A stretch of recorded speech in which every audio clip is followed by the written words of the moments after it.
Good evening. I'm Don Hudson, and welcome to the 7. Let's get a look at the big 7 stories, and topping the list, debating the best way to meet Knoxville's needs for more affordable housing.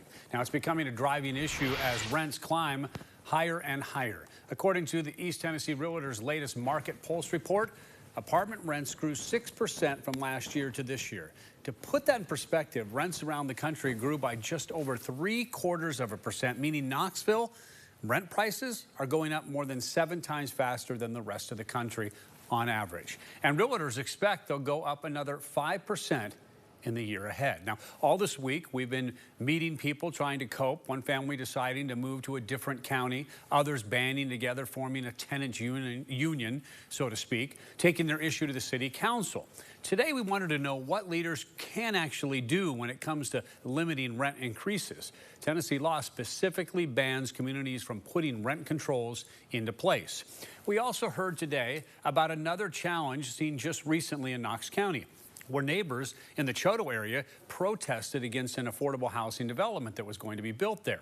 The builders eventually withdrew their request, looking elsewhere for their plans. Now, lawmakers also point to a lack of development in the years and really the decades from the past put together. That's legal, social, and economic factors really getting in the way. Goes back many years. Maybe even as far back as 2008, when we had the Great Recession.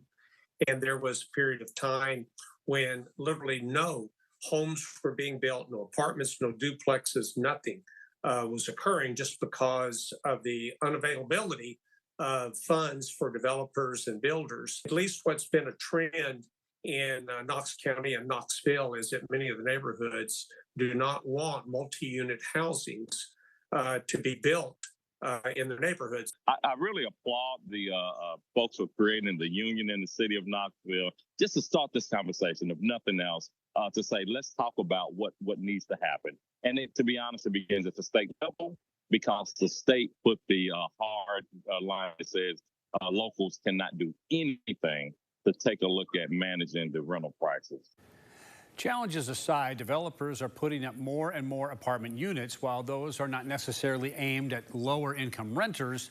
And realtors think that supply will outpace demand next year, slowing rent increases, even if just a little bit. Now, we've also seen the city help finance affordable housing options like the newly opened Inskip Flats. That was the ribbon cutting that you just saw there a couple of weeks ago.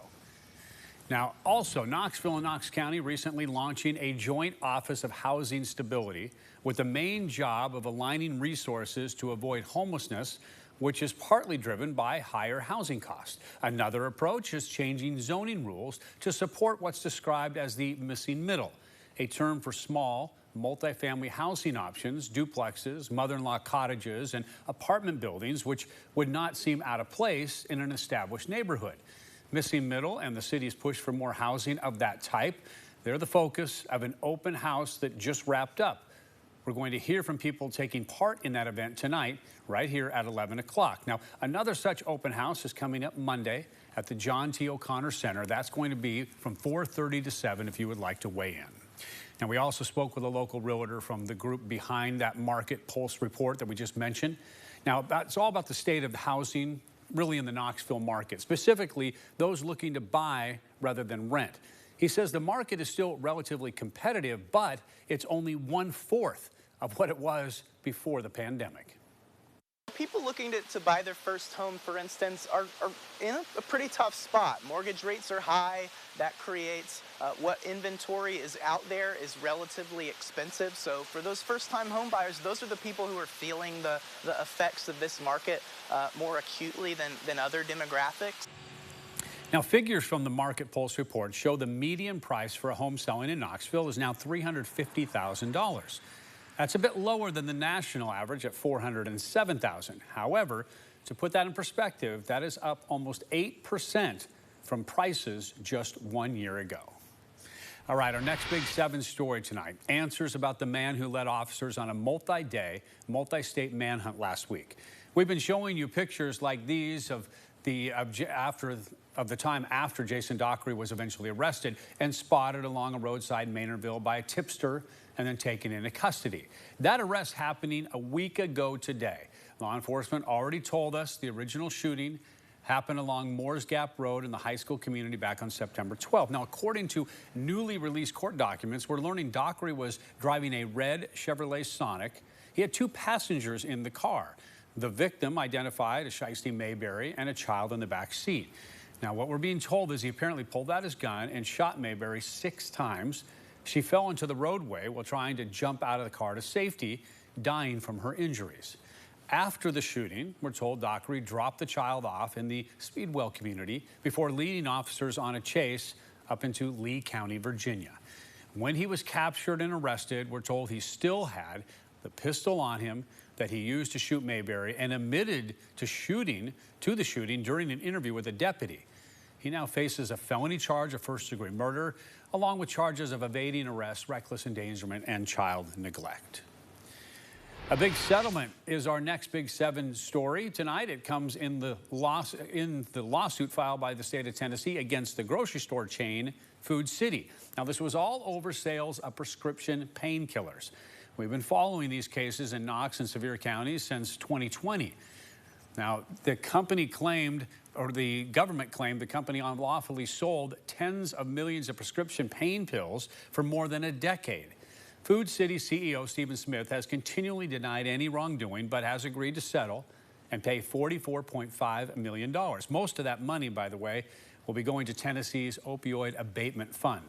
Food City stores have also agreed to provide additional training to pharmacy staff members, update the prescription validation process, and provide employment opportunities to anyone recovering from an opioid addiction. And a big turn in East Tennessee politics to share with you. A Knoxville City Council member aiming for a state House seat as the current lawmaker aims for the U.S. Senate. City Council member Seema Singh announcing that she is going to run to represent District 90, that is currently Gloria Johnson's seat in the General Assembly in Nashville. Singh has served on the Knoxville City Council for the 3rd District for 5 years now. The first South Asian American, by the way, to be elected to any public office in East Tennessee. This morning, Singh shared a statement laying out her platform going into the race, saying, quote, "We want to feel safe again in our homes, in our schools, in our communities." Our next big story tonight at 7, stopping people from breaking into your cars. It's something that we see happening more and more, especially as you get closer to the holidays and suspects believe you have something valuable in your car. The rising numbers are really locally and nationwide. Nationwide, car burglaries up 33.5% in the first half of this year compared to the same period last year. Just recently, we learned about a case in Roane County. A family's car had been left on the side of the interstate because it broke down. Today, we talked with the county's chief, Deputy Tim Phillips, about steps to keep this from happening to you. Unfortunately, people look for opportunities.